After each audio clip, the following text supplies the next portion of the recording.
Hi, everybody. We'll get started in a minute. We're waiting for a few more people to join.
Okay, Sasa, are you set to go? Yes. Great. Good afternoon, everyone. It's Tracy Wodach, President and CEO of the Connecticut Association for Healthcare at Home and co-chair of this important healthcare safety work group. I want to remind everybody that this is on CTN and is being recorded. Please use your hand raise function if you'd like to chime in. And if you can't find it, maybe raise your hand so we can see you. I don't want to miss out on any comments. Sasa and I have prepared a presentation today to primarily review the current in-home services that are provided by a variety of provider types in the community.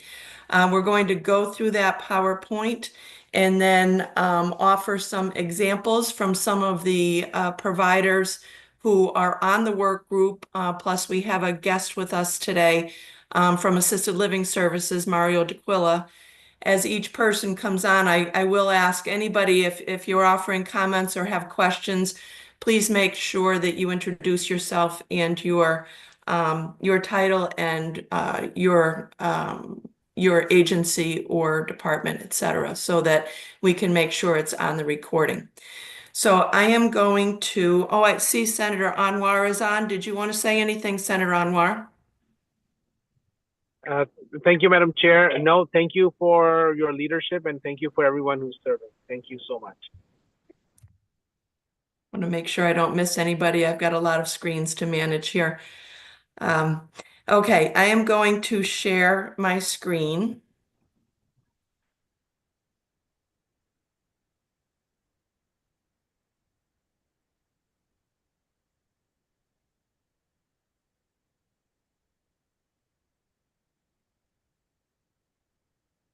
Okay, can we see the presentation? Yes, Tracy. Perfect, thank you. So our intent today, the title, The Many Faces of Home Care, presentation for the Healthcare Safety Work Group. I use this presentation for a variety of reasons to help all the legislators understand the many levels of home care in the community and in many of our state meetings, and today before the Healthcare Safety Work Group. So I'm going to jump right in. I'm going to go over 4 different types of services in the community. We have Department of Public Health, DPH, licensed and certified home health care agencies. They're also, in quotes, they're skilled or medical agencies. There are currently 87. Your PowerPoint that you have says 80, but there are 87 confirmed with Barbara Cass this morning in the state of Connecticut, and 27 of those 87 are also licensed to provide hospice services. So as I mentioned, they're licensed by our Department of Public Health under state regulations, and they are certified by Medicare under federal conditions of participation. About 60 of the 87 provide Medicaid services as well. The next group that we're going to go over today are the DCP, or Department of Consumer Protection Registered Homemaker Companion Agencies, HCAs.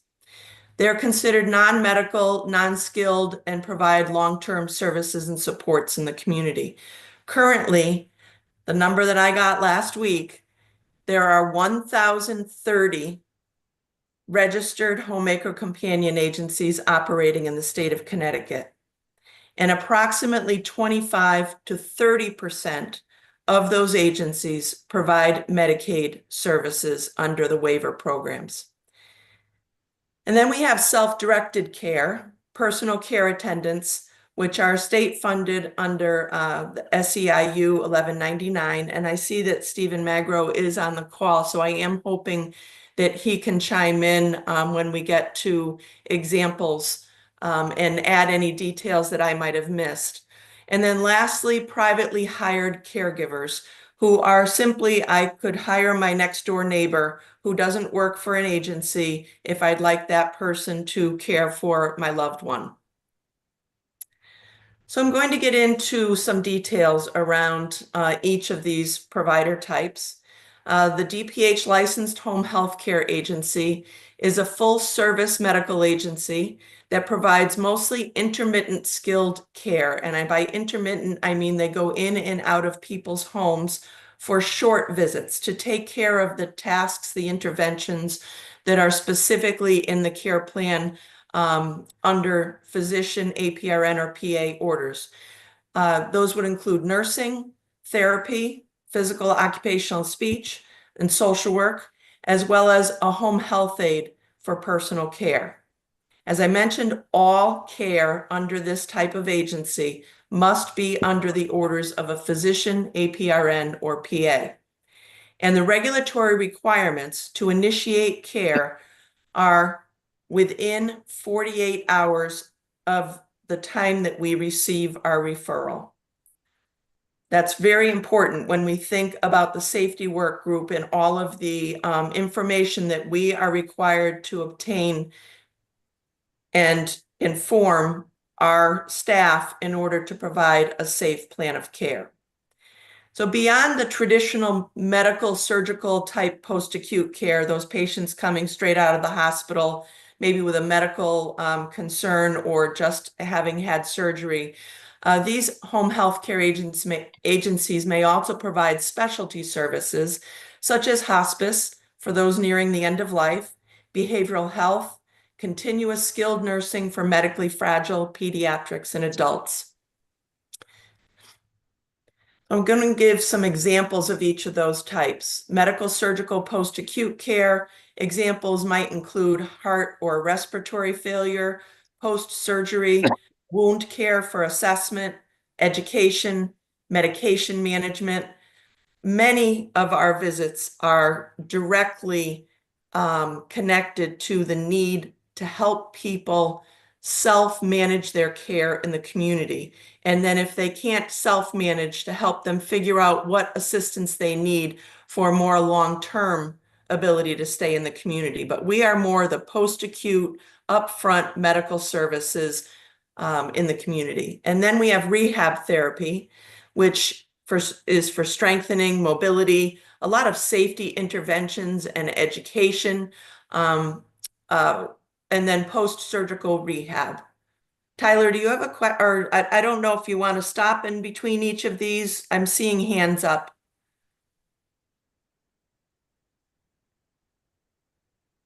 Kim, did you want to speak? Yeah, hi Tracy. There's two black boxes on my screen. I don't know if anyone else is seeing them, but they're kind of on the edges of the slide deck, and I just don't want to miss anything. And I was also wondering, can we have the chat on so that we don't have to interrupt? I wish we could on that, Kim, but I understand that this Zoom app is updated, is not allowing the chat function. Okay. So that's why we have to use hands raised. Is everyone else seeing the black screen that Kim is describing? Yes. Yes. You are. Okay.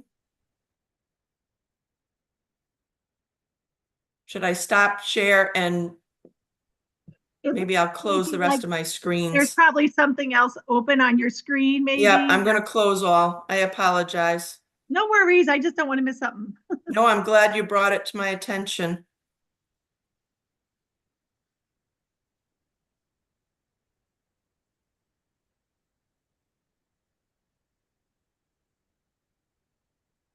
Can you still see my screen? No, it's not being shared right now. Okay.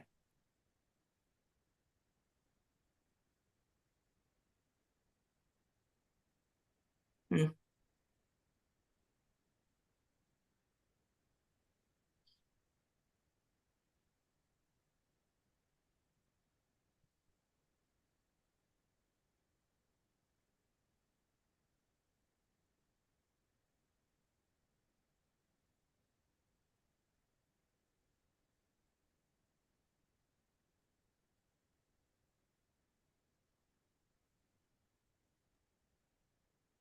You're sharing, but those boxes are still there.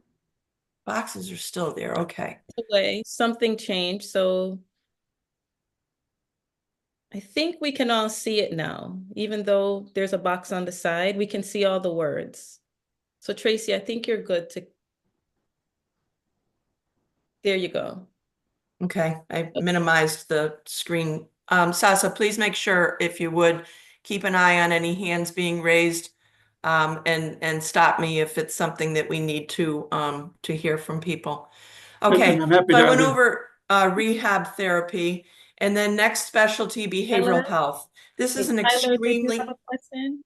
And I can either hold this to the end or as we look at this behavioral health or the previous slide, and when you look at the three options, I think there is another kind of classification of agency that does a lot of in the community and in-home care.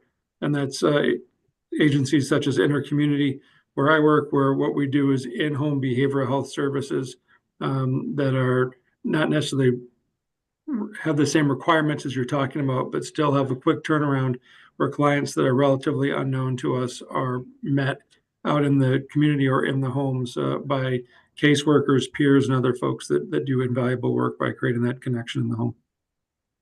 yeah, Tyler, excellent points. I should have probably qualified this when I started.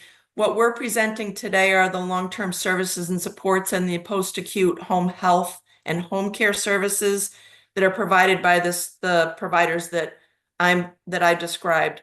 Our plan at the end of this presentation today is to query everybody on the group to see who else provides services in the home. I know we've talked about it a little bit at some of our other meetings.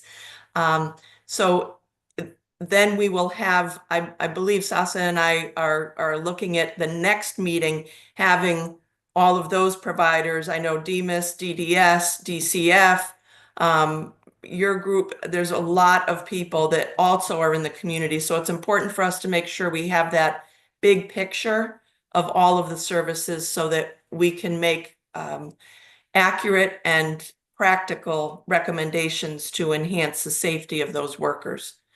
Understood. Thank you. Okay.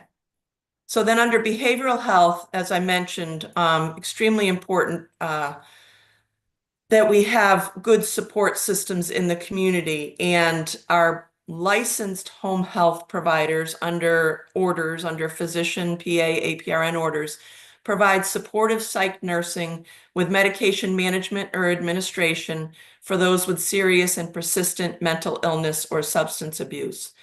And I believe the number that we serve is in the range of about 6,500 in the community. So it is a large portion of services in the community, strictly by the licensed home health care agencies. There are other providers, as Tyler mentioned, so we'll hear about those too. And then lastly, continuous skilled or complex nursing care. And these are for medically fragile pediatrics and adults. And usually this service is provided through shift nursing, and it's skilled nursing for ventilators, trachs, tube feedings, oxygen management, disease management, very medically fragile people trying to stay in the community with their families to continue as a family unit.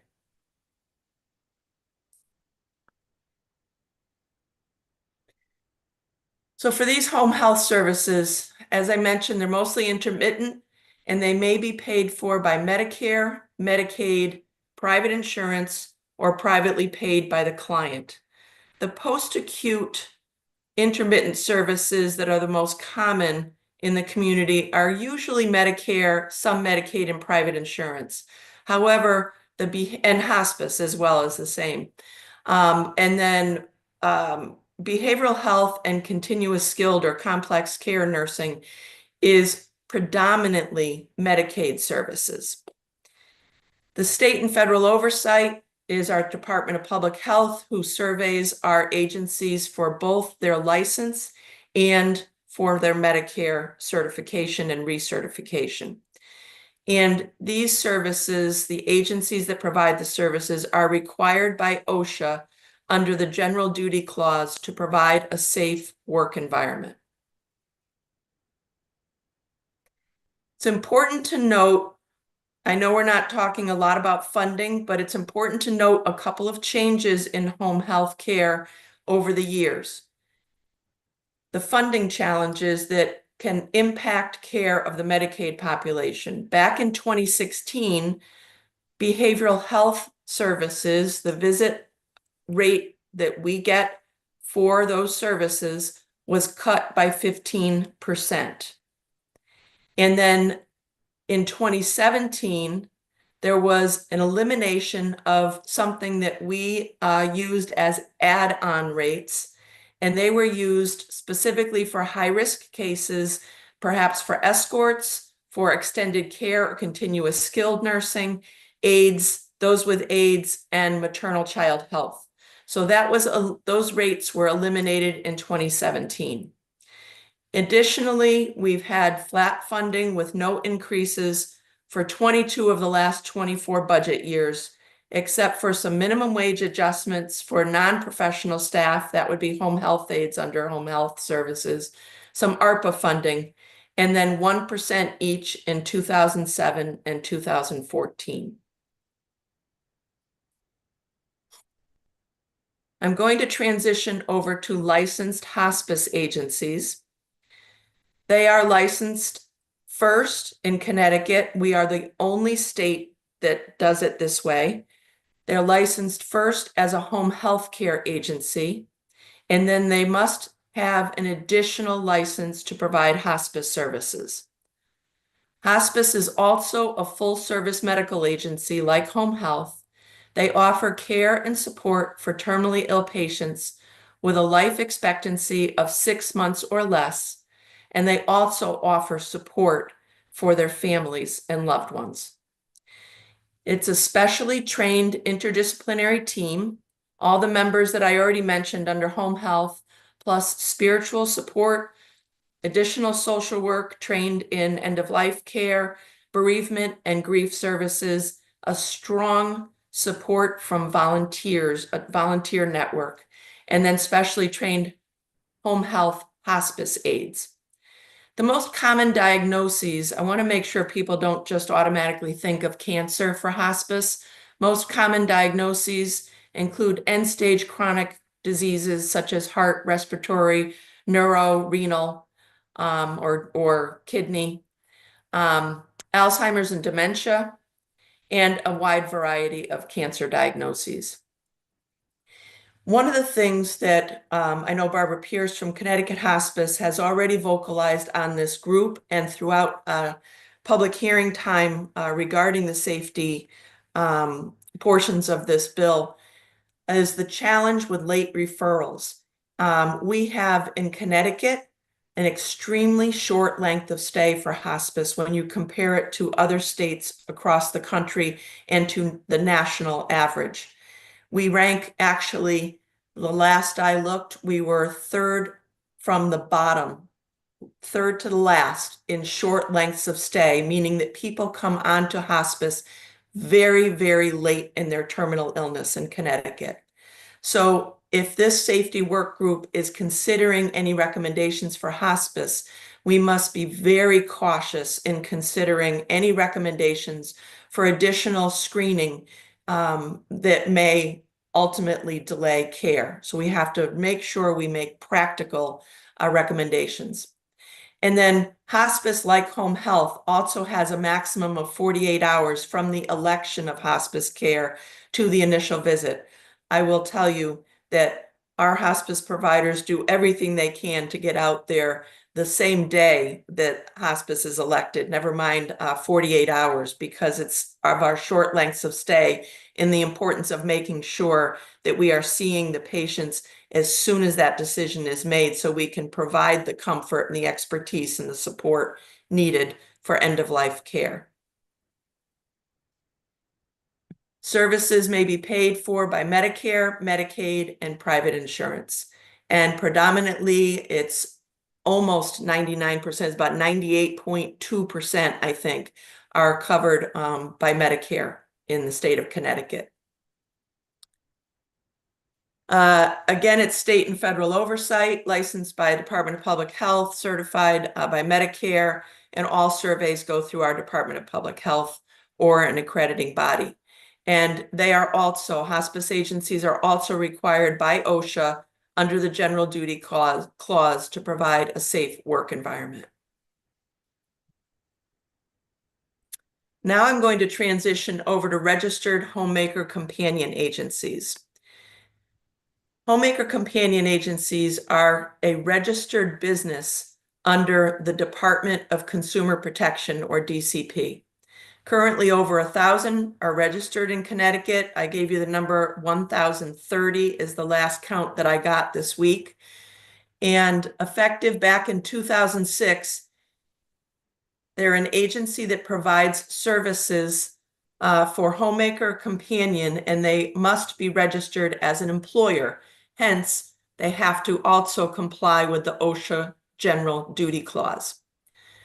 They provide support services, usually in longer time slots or shifts. They also may provide, certain agencies may also provide live-in service 24/7. The types of services are personal care assistants, or PCAs, companions, homemakers, live-in caregivers, and it's to chronic and stable, either private pay or Medicaid clients. You may also see some clients being able to use their long-term care insurance, but it's not a high percentage at this point. They are not allowed to perform any medical skilled services, no nursing, no therapy, no social work. They are not allowed to administer medications. They are only allowed to offer support, personal care, and activities of daily living and instrumental activities of daily living around the house, care around the house, and chores. There is no Department of Public Health oversight or survey process. However, the Department of Consumer Protection does perform audits to ensure compliance to the DCP regulations. With 1,030, it's very hard for them to audit on a regular basis like DPH does of the 87 licensed agencies.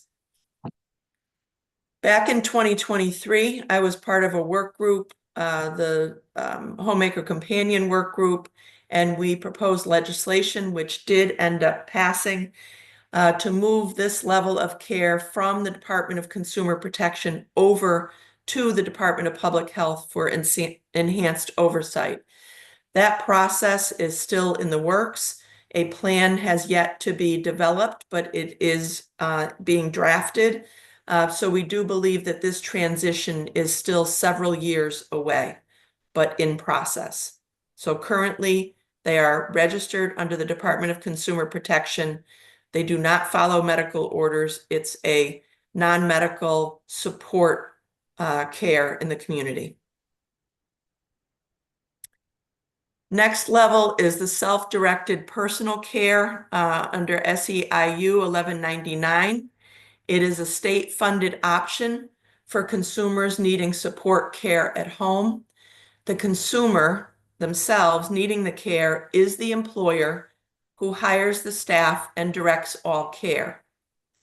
There's no oversight beyond the consumer directing care, beyond the consumer who directs the care, although the staff are credentialed through the state fiscal intermediary. They're credentialed and paid through the state fiscal intermediary, GT Independence, and they are a state-funded approved personal care attendant PCA, and each PCA must complete a state PCA standard training.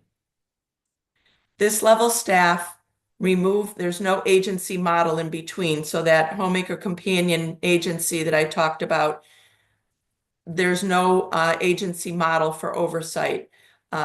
So they're self-directed by the consumers, and I know Stephen Magro is on the call. I don't know if he wants to add anything to this slide, but our concerns are that this is a very large group of providers. I believe we're up to over 14,000. Stephen may know that number better than I.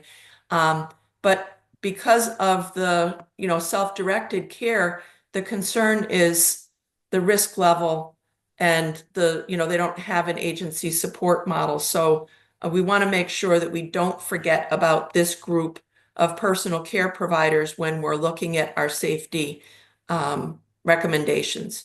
Stephen, did you want to add anything to this slide? Sure. I mean, I'll just add that I have 12,000. It may be edging up to 14,000. The number fluctuates a bit. So there's 12,000 folks in all of the different waivers that are under the aegis of DSS or DDS. There are, I think, about 8,000 consumers. And the GTI is the fiscal intermediary. They are responsible for handling payroll, and they have some oversight responsibility, as does the state. You're correct in that technically the consumer is the employer of the worker. There are other layers, of course, of responsibility with the intermediary and the state that don't rise to the level of actual employment, but there is involvement from the various state agencies and from the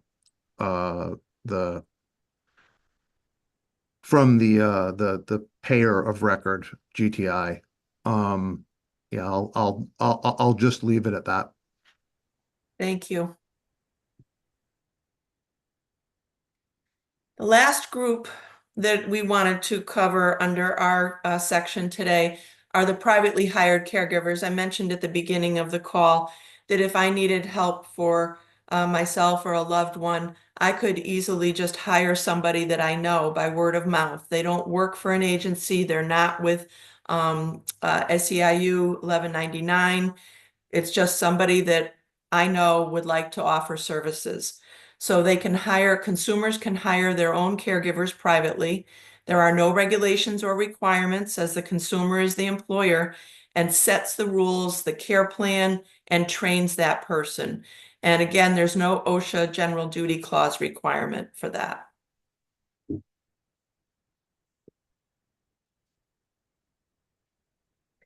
Lastly, I wanted to make everybody aware of an extremely vital care management support that is offered in the state of Connecticut through our access agencies. Our access agencies are contracted through the Department of Social Services, and they offer care management services, managing the state-funded waivers and self-directed care. They do so for eligibility of the consumers needing the care, for authorizations of the care being provided and for care planning to ensure that people have choice and appropriate levels of care. The care managers do make home visits. They make that initial evaluation home visit and then ongoing care planning and authorization visits for service plans. The home health, homemaker, and self-directed PCAs are the providers who actually carry out the plans of care that the access agencies set up and authorize. And in speaking with Christine Weston at the Department of Social Services, she is the one that oversees all of the waivers and state-funded community option programs. She told me that the volume of clients receiving services is nearing 40,000. So that includes the number that Stephen just gave of 12,000 plus, as well as all agency-based services that I just reviewed for Medicaid state-funded services. It's a very, very large volume of clients in the community that we are going in and out of their homes regularly.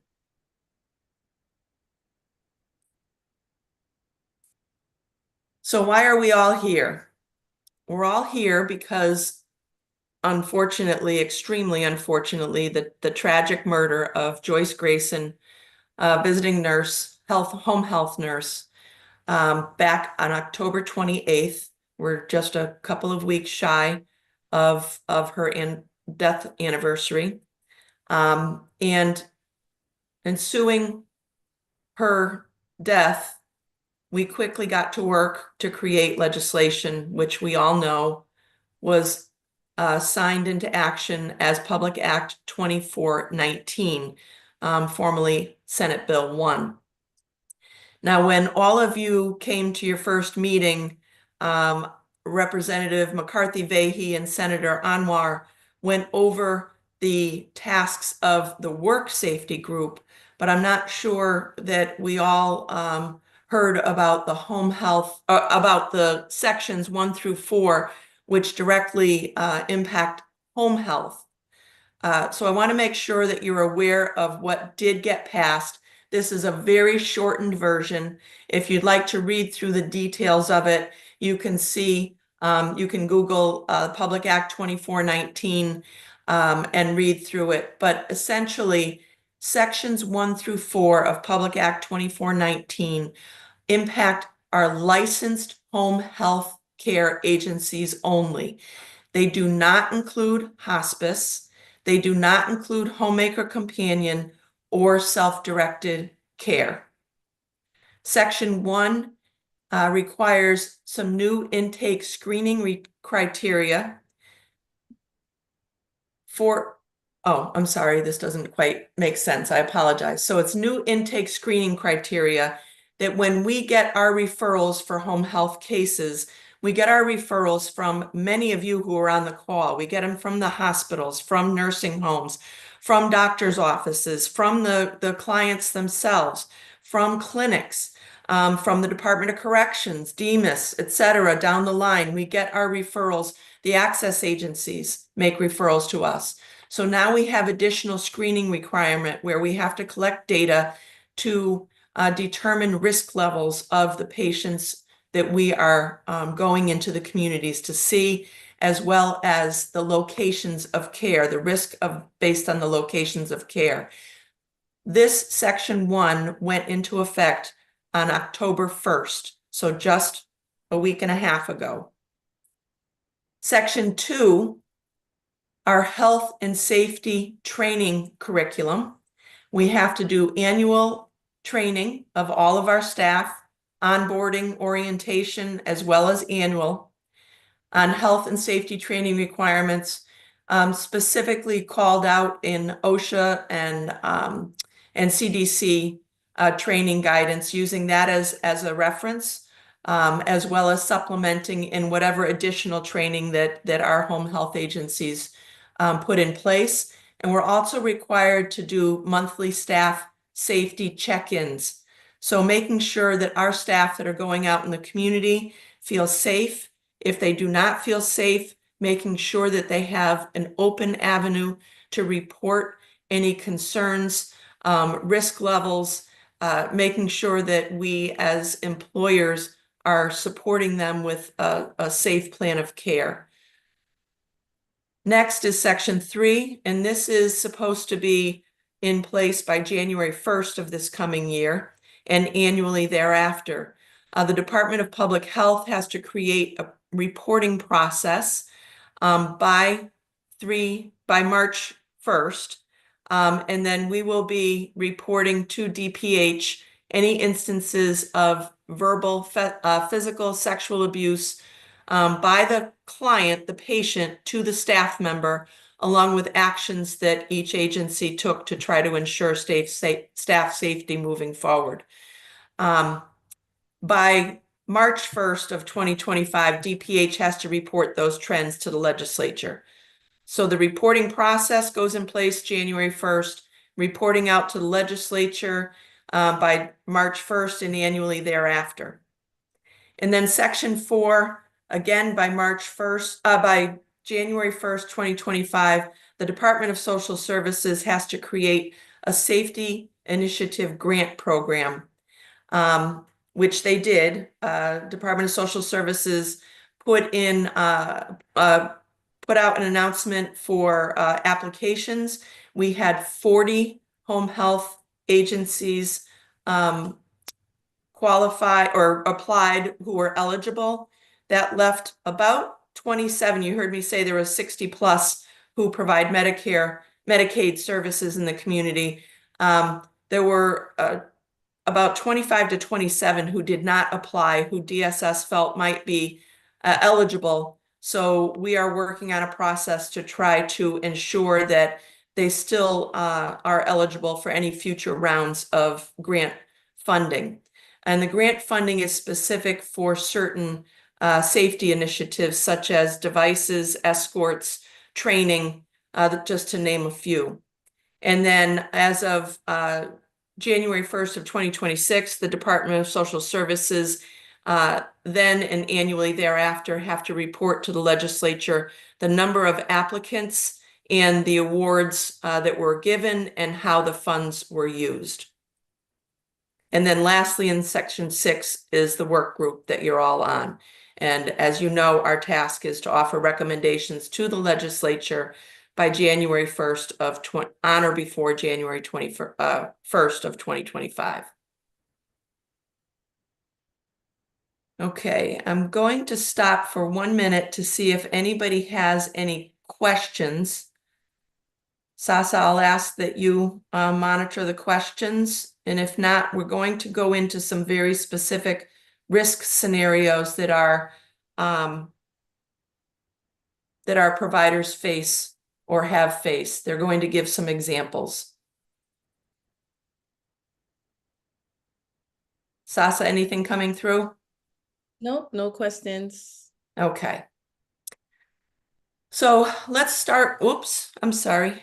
Let's start with home health. I'm going to pull the, unshare the screen so that we can see people.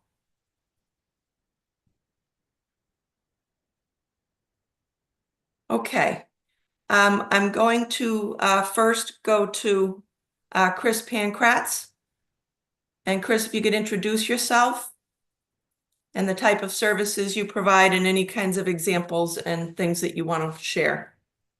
Sure. Thank you, Tracy. I'm Chris Pankratz with Masters in Home Care.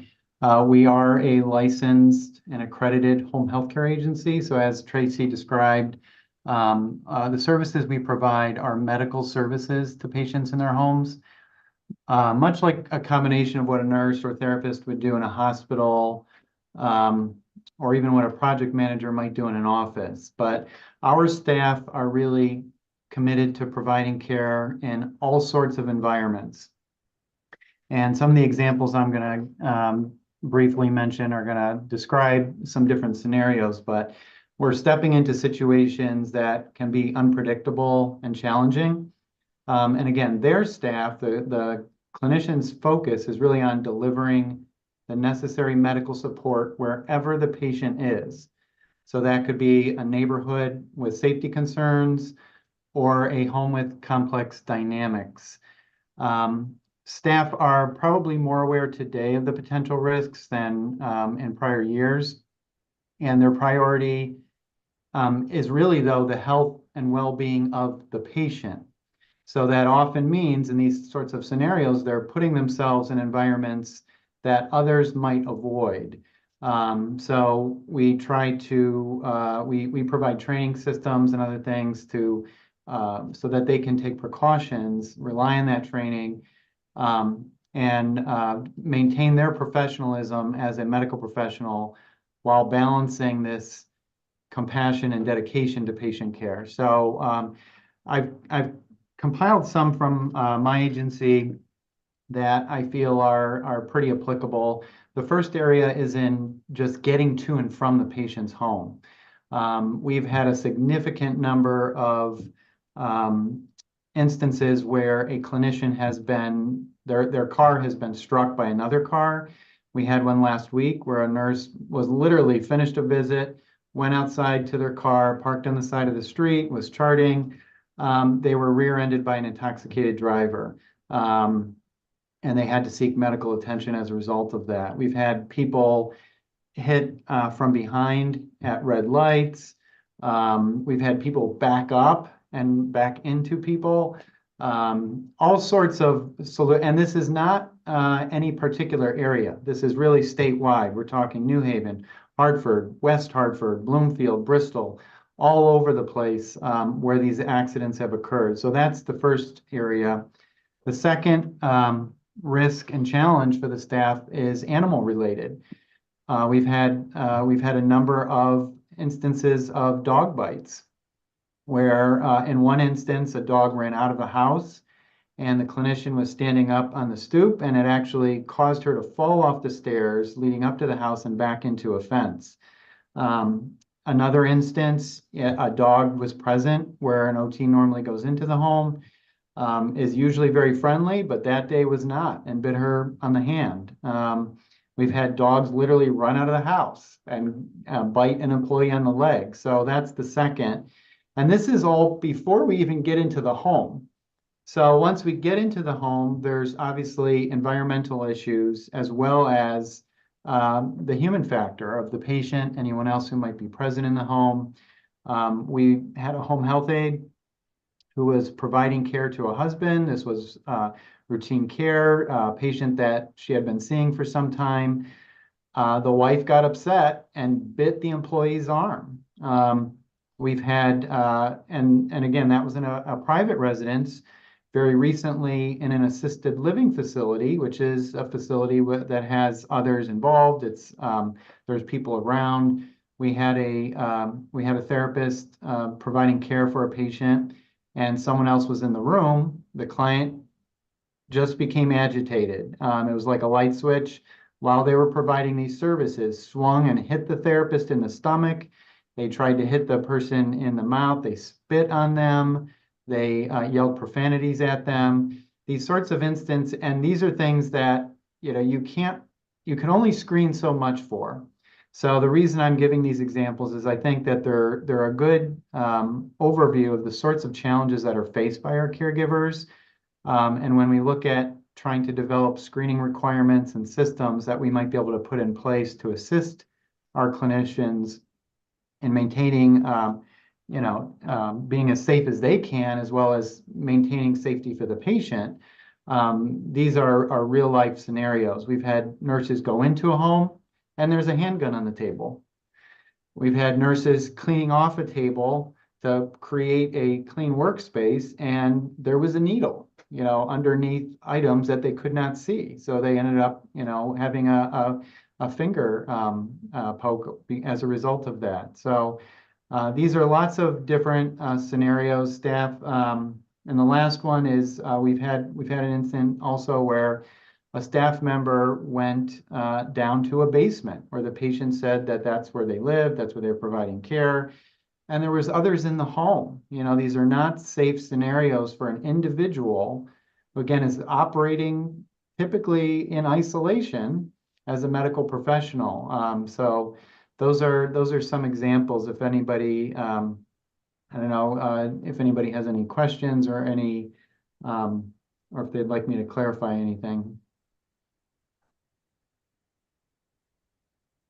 Chris, thank you very much. I'm going to move on to Jen Leduc. Hi, everybody. I'm Jen Leduc. I'm the Director of Quality and Operations for Day Kimball Healthcare at Home. We are a certified home health and hospice agency and accredited by the Joint Commission. We are also a hospital-based agency. So we work with, we get a lot of very post-acute types of patients. The scenarios I'm going to give are they're more in depth because they really took us all by shock when they occurred. So I guess part of me is wanting to shock you. But although I am very, these things are hard to talk about, but I think they're important to hear. So the first scenario that I'd like to discuss was, it actually happened shortly after the Joyce Grayson incident. And it was a patient we'd had on service, a 94-year-old woman who lived with her spouse, her elderly spouse, who was demented. We had the full gamut of services out there. We had nursing, occupational therapy, physical therapy, home health aides, social work. And we'd been out there quite a bit, which means, we'd done all our preliminary screenings. We had made our initial safety evaluations. And this patient had been on service for probably about a month after this happened, or before this happened. Our occupational therapist was conducting a visit, and she was sitting facing the patient and her elderly spouse who has dementia, and, going through some history taking. And before she knew it, the spouse pulled out a gun, a handgun of some kind. He actually began to talk to her about how he used to work in special services, whatever that was. And he, she said it came across as he was kind of bragging about his past experience, but he actually opened the chamber of a gun. The gun took a bullet out, put it back in, and put the gun down on the table. Now, when this is happening, she's not registering it because it's shocking to her. And, she knew it wasn't right, but she said at the time, she didn't feel she was being threatened by him at all. She said she really took it as he was being braggadocious. She came out of the visit and started to process things and reached out to myself. And, of course, I'm hearing this and a million red flags are going off in my head. He had pointed this gun in her direction and it was not secured. It was not safe at all. And she started thinking about what could happen. So now we have like the secondary victim type of thing happening here. Long story short was there was a family member involved relatively nearby. They ended up having his daughter come in, attempt to remove the gun. He would not let her remove the gun. We did call police. The local police did make a visit. They did not remove the gun, stating it was his right to have guns, even though, in my opinion, he was clearly not mentally cognizant of what owning those guns meant at this point in his life. They did help him secure the guns in a lockbox, which he had the key for. And despite the daughter and the patient herself telling us that they felt the situation was safe enough as an agency, and after meeting with each one of my team who was involved in this case, none of them felt safe going back in that home. And this was a woman who truly needed care. And we did a lot of work with her physician.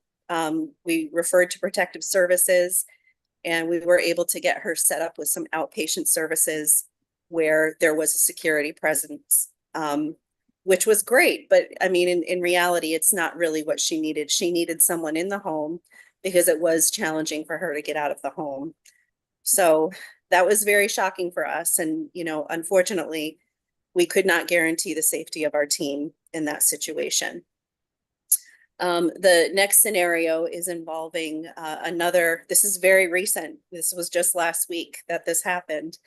We had a referral for an elderly woman in a very rural part of our service area.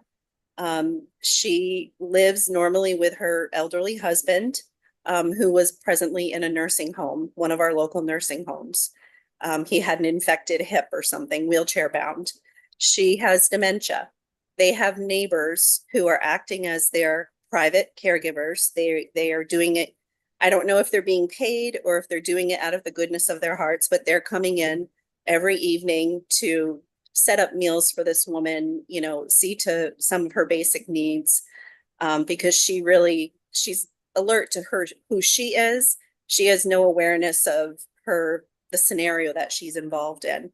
During our visit, it was disclosed to us by the caregiver that the spouse, who is in a wheelchair, is extremely verbally abusive to the woman, to the point where she told our nurse that when it got bad, she would go and lock herself in the bathroom. Now, he's not very able-bodied. He can't physically, you know, couldn't go after her, but could he throw things at her? Probably. Could he shoot a gun at her? Probably. Could he verbally continue to assault her? Definitely. And word was that the nursing home was looking to have him discharged immediately because he was being very abusive to their staff as well. So we ultimately get the referral for the husband. So we're on edge because we know some of this background. We've seen some of the scenario kind of in front of us. We get the referral from the nursing home and we clearly ask them if there have been behavioral issues with the husband. And no, not a peep, not a word about any behavioral issues at all. He's definitely wheelchair bound. He can get kind of anxious, but nothing was described to us about him being abusive to the staff. So he's discharged home. First, he falls 3 times in that first night home before we can even get there. The caregivers tell us that he becomes instantly very verbally abusive to the wife who's trying to help him. They have EMS go out there probably 3 times that night to assist him up. And by the time we get there in the morning, we're doing our initial evaluation.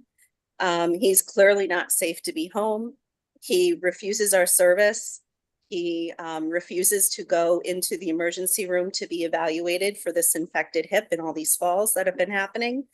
And we try to give him some information about some private hire services because we've heard that they have plenty of assets where they could very easily hire help in there.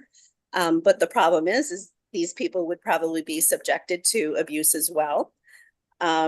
So we ended up not admitting this patient to service, again, because it is not a safe plan of care. We did not have a good 24/7 caregiver. Lots of social dynamics, even the neighbors who are helping, we're not really sure what their motive is for helping to the extent that they're willing to help. So again, we do have the wife on service for now. We're seeing how things play out. We're trying to get some additional supports in there. We have referred to protective services. And it's kind of like a no-win situation here. It's very hard for all of the staff and all the people involved in this case. And then the third scenario that I have is in regards to a hospice patient. So I'm jumping around a little bit. And this is, again, this is a very new referral for us. We received just last week, coming out of one of our local hospitals. The patient is really, Tracy mentioned the problem with late referrals. Well, that is definitely the case with this poor patient. She is actively dying. She is not going to reap any of the benefits that hospice could provide her and her family because it's just too late. She's going to die in the hospital. But we tried to get her home, but the problem is her spouse has not allowed her. She has not been active with a primary care physician in probably 25 years or more. So she has no provider out there in the community. The spouse is also has been reported from another hospitalization at another facility. The patient was found to have had vaginal bruising. and been neglected, was very malnourished. Her skin integrity was poor. So whatever the spouse was doing in the home was clearly unsafe, potentially abusive, and inadequate. And he would not allow additional supports to come into the home. So we've tried to get a good hospice plan of care in there for her while she's in this facility. And it's just been very, very challenging. Again, we've called Protective Services to get more background from when a case was opened with the previous hospitalization. And what we're told is there is no open case, that we'd have to re-refer. So we're like missing very important information that we can't connect dots to help this patient. And sadly, this is a patient where we're not going to be able to help as much as she deserves. So those are my three big scenarios. Two of them, the last two, happened within the last week. And the first one was just about almost a year ago now. So those are my scenarios. I think we're all speechless, Jen. It's the truth, and I feel we Yeah. just need to get it all out there. Thank you. Thank you for sharing. So Jen did talk a little bit about hospice, but we need to hear from Terry Henning next, who does home health in the community for complex care. Terry. Thanks, Tracy. Thanks, Jen and Chris. I'm Terry Henning with Aviana Healthcare. Aviana provides continuous skilled nursing in the home to children and adults with medically complex needs, including, as Tracy mentioned earlier, ventilator care, tracheostomy care, G-tube feedings, and other skilled services. In addition to the important examples shared by Chris and Jen, I wanted to share some additional information about the wide range of potential safety-related challenges and risk assessments that exist in home health generally, including continuous skilled nursing. Others have made this point over the course of these meetings already, but it is especially challenging in home care, where for the most part, you do not control the environment, which is a private home. You provide services one-on-one and by yourself in most cases, which is not the case in other settings. And you don't know what's happening in the home when you walk in on a given day. Some examples that we pulled together, and some have been repeated or spoken already, so I won't belabor the points, but they include patients or others in the home who could be combative or even violent, not knowing who will be present in or visiting a home while care is being provided, during the provision of care, working with and disposing of medical equipment properly, challenges moving or transferring patients to avoid falls or other injury to both patients and caregivers. And then, of course, the whole range of environmental factors, transportation, getting safely to and from the home, whether you're using your own vehicle or public transportation, neighborhood or locality crime and safety issues, inside the home, loose rugs, wet floors, clutter, hoarding, low lighting, no rails, pets, which I know Chris mentioned, but you just can't mention enough. It is a repeated issue. Icy or unsafe sidewalks, electrical or other hazards that might be difficult to identify and even more difficult to correct, and weapons, hazardous materials in homes that may not be disclosed or safely stored. With respect to complex care and continuous skilled nursing services, at times we say nurses are essentially running a mini emergency room on their own in a home environment to keep their patients who, as we already mentioned, have significant medical conditions safe at home. This results in, and this is by no means exclusive to continuous skilled nursing, but very high stress levels for caregivers and families. Caregiver burnout, ongoing significant staffing shortages and turnover are all additional important factors we think to discuss and consider when you're talking about patient and caregiver safety. So I just wanted to make sure that we at least mention that, which is sort of a never-ending challenge that only adds and heightens some of these concerns. Thanks, Tracy. Sorry. Thank you, Terry. Okay, we're going to move on to hospice. I'm going to ask Karen Enders. Are you there, Karen? She might have stepped away for, oh, there you are. No, I'm here. Sorry. I'm just Okay. going back to my unmute and the camera. So thank you, Tracy. Thank you for all that information. It really was great data put together, and thank you for everybody prior to myself. So Can you just obviously. start by introducing yourself? I'm sorry, Yes. Karen. Yep, that's okay. So I'm Karen Enders. I'm Director of Connecticut Hospice Home Care. And Connecticut Hospice and all of the hospices in Connecticut, we are very, very low on the referral rate, as Tracy said, due to these very late referrals.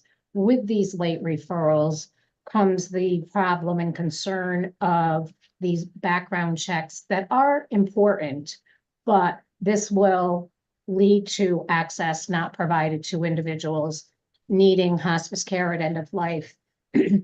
Since from January 1 of this year to September 30th, Connecticut Hospice has admitted 928 patients. We do have an inpatient setting, and we have our home care services, which includes an individual's own home, which could be a single dwelling, an apartment, a hotel, a skilled nursing facility, assisted living, anywhere one may call their home. Of our 928 admissions, 247 patients have had a length of stay less than 3 days, which would highly impede any background check being done completely. Now, with our inpatient setting, that does include 165 of those patients went to our inpatient setting, or they could have been admitted at home, went into crisis, or sadly, it was something found unsafe, and we had to transfer to the inpatient setting, which is not a regulatory acceptance for respite. It does not fall under the respite plan of care, so the agency may not get reimbursed for those days. 82 of the home care patients from the beginning of the year till September 30th passed away within those 3 days. On day 4, there were 23% of patients, 165 total within the 2 age groups that passed away within 3 days. So that's just some data that shows how late Connecticut does refer their patients to a hospice benefit, of which anybody and all are entitled to. So we get into this safety issue where we want our caregivers to be safe, and we want to ensure that safety, but a lot of the time it has to do with you do not know who's going into that home. You may live with John Doe or your husband who does not have a record, or a son who does not have a record. You now have family members coming from out of state to say goodbye, to spend time with their family. And you may have many, many people passing through that home that you do not know what risk you are at. Now, I know this happens in medical certified home care also, but as we get closer to end of life, those visitors, the emotions are higher. Every bit of your family upbringing, dysfunction, good and bad, comes to the forefront at this time. Emotions are high. So even with some of those background checks, there is no guarantee in hospice that we will always be guaranteed to be in a safe setting.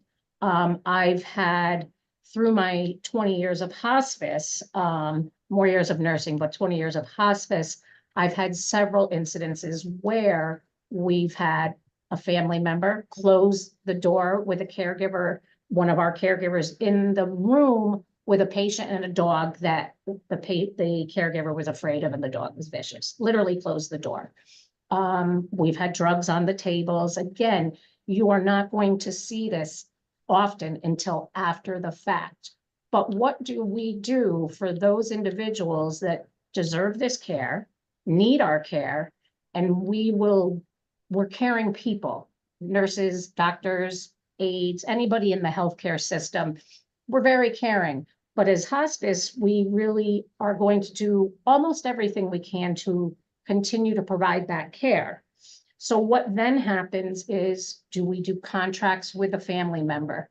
Those contracts that you work with, I'm sure, you know, a couple of the other hospice individuals or any home care individual here will also agree.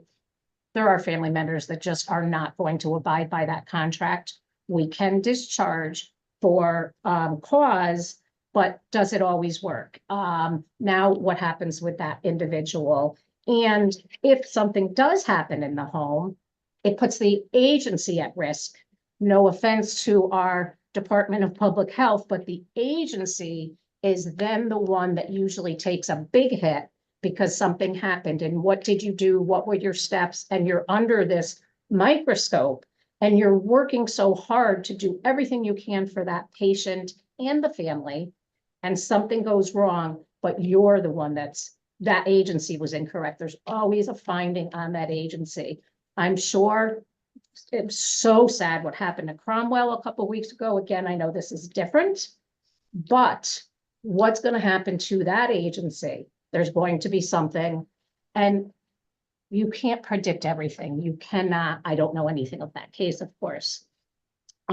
So we have to look at the hospices a bit differently because there's always a safety risk. We know that. We want our family members and loved ones and everybody who's entitled to have that hospice care and support. So what can our officials do to help ensure and protect the agency instead of just making it a negative towards the agency if something does go wrong when we've done every step that we can? We too also, obviously, like any nursing agency or caregivers in the home, motor vehicle accidents, smoking in the home while on oxygen, you can educate, you can have contracts signed, you can notify the fire department who goes and does education. I had a patient the next day, one of our nurses went to the house and there was a beautiful little line from the oxygen tubing that burnt while he smoked while having his oxygen. Luckily, he was okay. He went to the hospital, but those are all risks. And you educate, you have signs hung, you do everything you can, and those things still can happen, putting us at risk, obviously the family, first responders. And again, I can't stress enough that so often these emotions that we experience, whether it's home, in our inpatient setting, wherever it may be, are at the highest of the high, and we cannot control what is going to happen and who's going to be there, whether we have background checks or not. People are going to be in that home. You know, so I think that with this group, I think it's going to be very valuable to ensure that we're looking at the whole picture, to ensure the safety of the agencies and not always putting them as the ones that missed a step somewhere because they've done everything they possibly can. I thank you, and I look forward to seeing how we work with all of this. Thank you so much. Thank you, Karen. Absolutely. Lauren Nadeau. Hi, I'm Laura Nadeau, and I am the clinical manager of hospice services with Yale New Haven Health at Home Hospice. And within the last 6 months or so, we received a referral for a patient, and we ran a background check on the people who lived in the home with the patient as well as the patient. The patient's son came up as a registered sex offender for committing a violent sexual crime. And due to that, we provided an escort with our really any clinicians going into the home. And I had spoken to the patient's daughter and power of attorney why we'd be having an escort go. She was in agreement with that escort going, and she had safety concerns about her brother due to he could be behave violently at times. They had called the police on him themselves. She was worried about his illicit drug use and worried about his alcoholism, to the point that actually we made arrangements because she knew what day he was off during the week, so we would avoid that day. So she was on board with everything. And then as the escorts went out with the clinicians, the daughter who lived in the home, as well as the other daughter, Kim, who was the POA, they started to push back against the escorts, saying it made their mom very uncomfortable having a male present, and that they did not want the escort in the patient's bedroom where the patient would get care. The patient was bedbound, so we had to provide it in her room.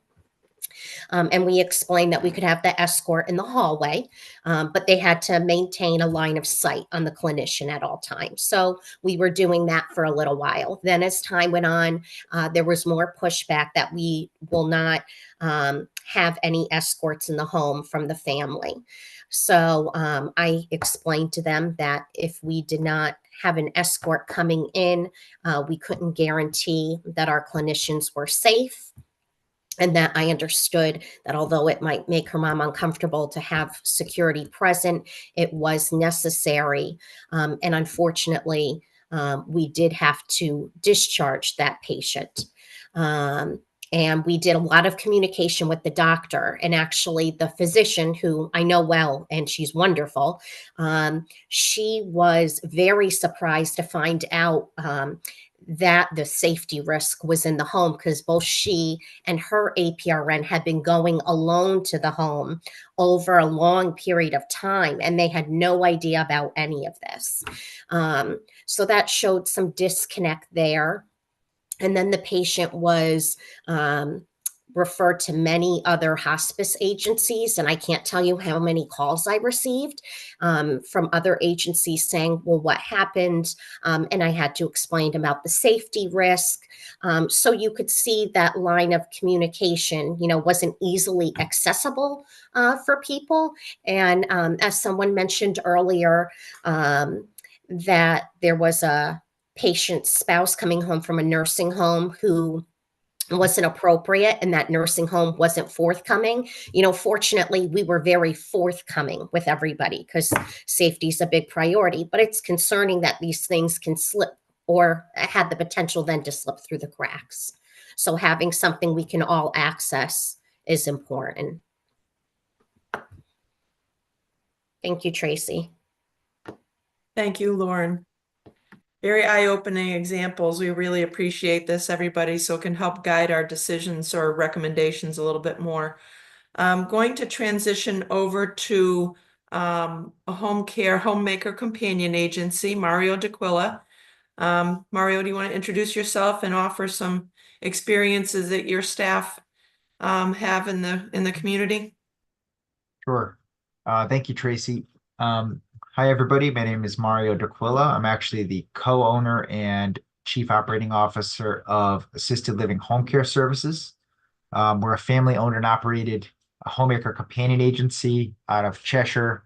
We also do have branches in Westport and up in Putnam as well. We provide services anywhere from 1 hour a day of homemaking companion all the way up to 24-hour live-in as well. We really specialize more in the longer hour care where we assist with ADLs and assuring that folks have a clean and safe environment to live in. We are met with some challenging situations in the home. Again, we're there generally a longer period of time, anywhere again from 8 hours, which is our most of our clients are on average about 8 hours of care per day, all the way up to, living there, where we have a 24-hour caregiver program as well. One particular scenario that I have is when we were providing live-in services to a client. The client was an elderly woman who also had her husband living in the home. Again, the elderly woman was the primary client of ours. The husband actually had mild dementia, but we were not contracted to provide services for him in the home. One night, again, this is live-in, So our live-in is actually living in the home, sleeping there, and providing services throughout the day. The caregiver was sleeping one night and was awoken by the husband, who was actually confused, sort of agitated, wandering throughout the house with his firearm. Again, this gentleman had dementia, agitated, wandering throughout the home. Caregiver immediately reporting this to us. And, you know, in doing our due diligence, obviously we alerted the family that he had a firearm in the home. We alerted the local police as well, just to ensure, you know, that we were crossing all the T's and dotting the I's. And to our dismay, you know, it, you know, was sort of met with resistance by both the family, the authorities. You know, this saying that, you know, he's allowed to have a firearm in the home. Even though he did have dementia, was agitated. So in being met with resistance, we just felt uncomfortable being in that home with our care provider. So we did discontinue services with that, the elderly woman who was the client. Unfortunately, this was a Medicaid waiver client, so we did alert the access agency, you know, that we did have to discontinue services, and here's why. You know, there's a firearm in the home with a confused person, agitated, and we felt it was an unsafe situation for our caregiver to be in there. And that's one particular scenario with a firearm in the home. And oftentimes this other scenario does happen, and this is a particular scenario where you know, there's an adult child living in the home, the client's daughter.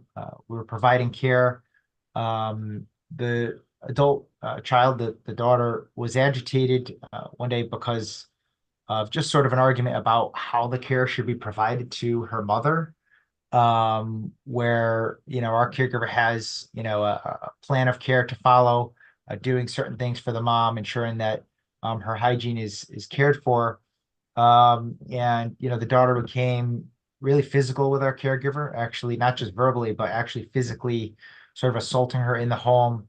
You know, immediately we have a policy, if there's anything that's happening that any type of violence, you know, please remove yourself from that situation and call the office. At that time, we, you know, had, you know, kindly just said, you know, pack up your things. We're not going to, you know, have you re-enter the home and provide care, especially if the daughter is becoming violent with you. That was another case where we had to discontinue providing services because, you know, the power of attorney was the daughter as well. It really wasn't a situation that we could be in, and nor that we wanted to put our employee in. So this does happen, you know, often in the homes. It's not necessarily almost ever the client who is the one that is providing an unsafe situation, but it's their sometimes their family and other folks that live in the home that are really the worry for our caregivers and our staff that are in the home. And, you know, there's some safety considerations around incomplete information prior to us going in the home. Incomplete information such as who else lives in the home besides the client. Is there a family member that actually lives, you know, in another room in the home? Is there a family member or somebody that visits frequently that has a history of violence or creating unsafe situations in the house? You know, whereas this information would really be pertinent for us to know prior to accepting the case. Also, to at least let our caregiver know, is this something that you're even comfortable with providing care for somebody, you know, that has maybe a son or daughter that lives in the home? We want to ensure that it's a good match. Again, because the care is anywhere from 1 hour a day all the way to 24 hours a day. And if we're living in the home, that exposure exponentially increases with another interaction with a family member in the home or somebody that visits frequently. So, you know, the scenarios such as the ones in hospice and home health are very similar to ours, only we're there generally a longer period of the day, so the exposure is generally greater potentially. So this is a great work group, and I really just appreciate you hearing us out, and be happy to answer any questions as well. Mario, thank you very much. Stephen Magro, I'm wondering if you have any examples you'd like to share with your PCAs in the field. Thank you, Tracy. I really appreciate it. And I also just want to thank folks for offering the testimony of workers who've had these experiences. It is very familiar to us. And it's unacceptable. As I think Tracy said earlier, I'm the Policy and Research Director for District 1199 New England. We represent 12,000 workers who perform services in the home through the various waivers, the various CMS waivers. Our 12,000 workers take care of 8,000 people who are called their consumers, who are technically their employers. And this workforce, the majority of this workforce are Black, brown, and working class white women, and disproportionately hardworking immigrants to this country. So they are in historically disadvantaged groups, which is a factor in violence they may experience, particularly when the structural inequality of the workplace is such that they are actually, that they're the person for whom they're caring is technically their employer. So when we have the structure of the system, at least for our CMS waiver workers, is such that we have a fiscal intermediary that pays them, but doesn't always do so in a timely fashion.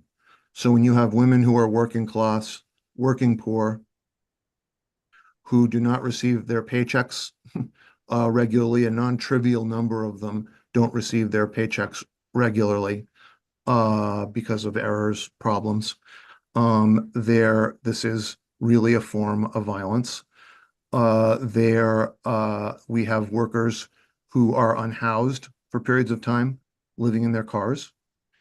And so I think that we need to address the fact that not only do we have specific instances of violence from bad apples, there's plenty of them, but there is also within the system a problem when low-wage work is seen as when workers in this industry are seen as disposable, replaceable, and that can lead to all kinds of inequality and problems and different types of violence. So that's what I would add to the testimony that I've heard, from the very moving testimony that I've heard from people. Thank you. Thank you very much. Sasa, did you want to add any comments? Sure. Thanks, Tracy. I just want to say thanks to everyone who presented today.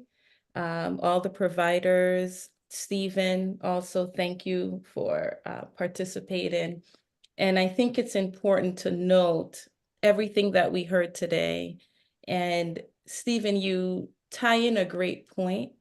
The individuals who we're talking about that's doing this work, they lack access to the same resources at times as some of the people they care for.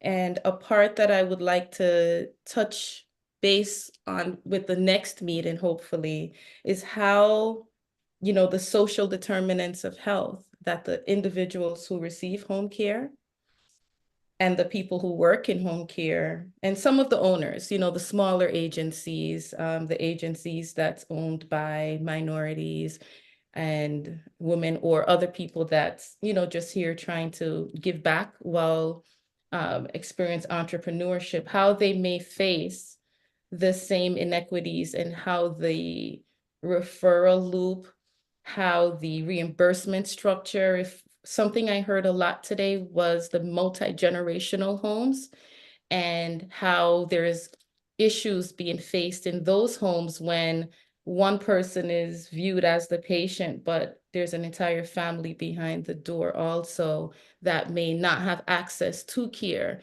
by the provider that's coming in. So that's something that I hope to explore as we move forward. And you know, how can we look at the internal structure within agencies and access to resources within home care agencies? And some of that's going to require us to take some unexplored paths, right? Paths that we've never explored in home care before.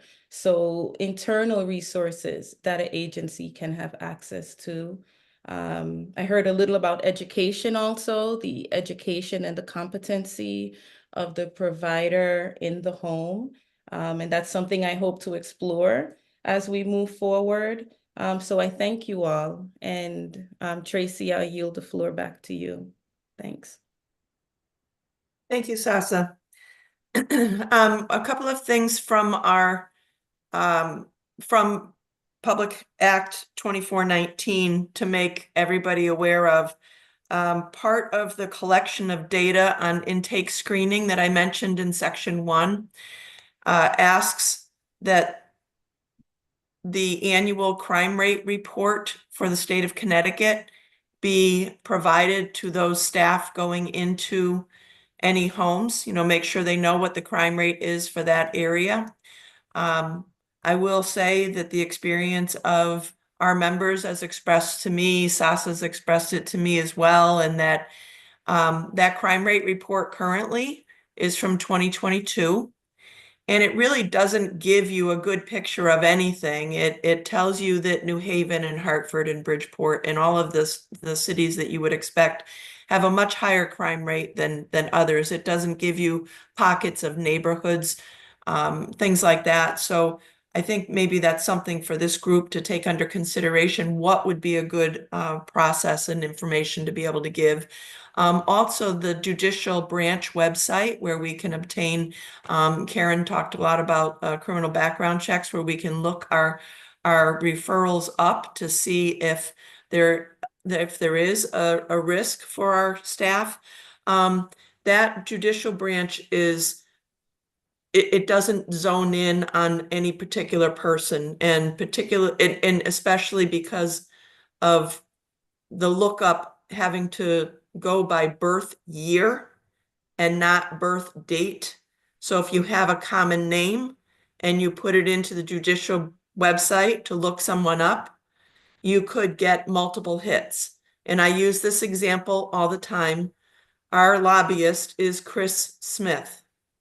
Chris Smith put his information into the judicial branch website with his year of birth, and there were 9 Chris Smiths that came up as a positive hit. I can assure you that none of them were Chris, but the reality of the way the law is written means that we have to tell our staff going into Chris Smith's home that we had 9 hits and we're not sure this Chris Smith has the same birth year. So you need to be cautious, and let's try to put an extra security plan in place to try to ensure safety. The other piece is looking up on the sex offender registry. I can't remember who mentioned that one. I'm sorry. But I think that might have been Lauren who said that there was a positive hit for someone who lived in the home. The law currently only requires us to look up the patient. Now, we can't be looking up the entire, neighborhood, et cetera, although it does give us that information. It's important for us to recognize that that part of the law is a little bit short-sighted. As Karen mentioned, many times it's not the patient. Most times it's not the patient that presents the risks. It's many times those coming in and out. Mario said it as well. Those that live there and those coming in and out that we're really facing the unknown. So it's important to note those are some of the challenges with the new law, and that may be things that we need to work on. We've talked at the first 2 meetings about trying to come up with some type of an easy to look up repository that would give us all that information. Judge Grogans, who could not be with us today, she's the Superior Court judge. She's very willing to show us how the judicial branch website works, and listen to any kinds of recommendations on that regard. And then Tyler Booth also mentioned at the beginning of this meeting today the importance of recognizing others that go into the community. And we have several state agencies that send people into the community, and we have several state agencies that contract with people that go into the community. And we also have Jen Leduc, who mentioned that when they reported the challenges with that example to the physician and her APRN had been in that home multiple times and knew nothing about it. So I think it's important for us to at least have a picture of other providers in the community. Sasa and I talked about perhaps the next meeting could be coordinating that. I would ask that for each of you who do oversee programs or are aware of programs within your oversight that go into the community so that we can, I see Demas is on here too, is just so that we can really be aware of what is the volume of people that we're talking about and what can we possibly put in place that can help protect as many people as possible at an affordable with within an affordable process, but also without delaying or denying care. And you heard many of the examples today have resulted in emergency discharges because the situations were unsafe. And then Lauren said that, well, full disclosure, they had to discharge, but they also made sure that they were transparent about the reasons. There are so many times when that transparency does not exist. And so people who think they're taking on a case that seems pretty straightforward have no idea what's going on once they go through those doors into the person's home. So those are my closing remarks today. Sasa and I request that those of you that do have programs that make home visits, can you please be in touch with us? Our next meeting, we want to do those presentations. And then also, if anybody has any questions or comments that they'd like to share before we close today.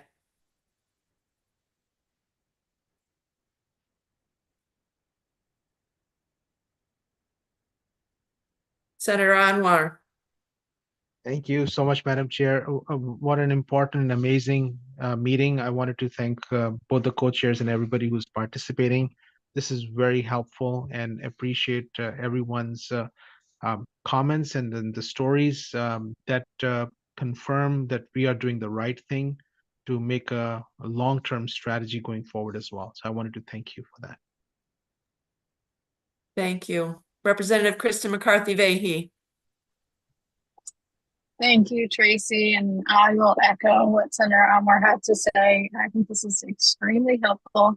Also, just one little bit of housekeeping in terms of the chat function for the Zoom. We do disable those for these meetings just for freedom of information purposes is really what that is for. It's because the deliberations on the meeting are meant to be public. So I know that that can be difficult, but this conversation today was so helpful and I look forward to the conversations. Thank you. Any closing comments, co-chair? None. I ended the last time with the same question, and I'll do that today. When we get the data, I just want to know then what? And it's the question that I want this committee to keep remembering. Once we know who's behind the door and someone's in need of care, who's going to care for them, and what are we going to do? Because there's people who really need us, and a lot of them, sometimes they can't do better, right? Due to the process of aging or being diagnosed with a disability, something they can't change. What will we do for the folks who need the care? So thank you. I echo all that you said. We need to be able to care for all. We have to figure that out. I think we're going to adjourn. Thank you very much. for all the participation today and the listeners. Appreciate it.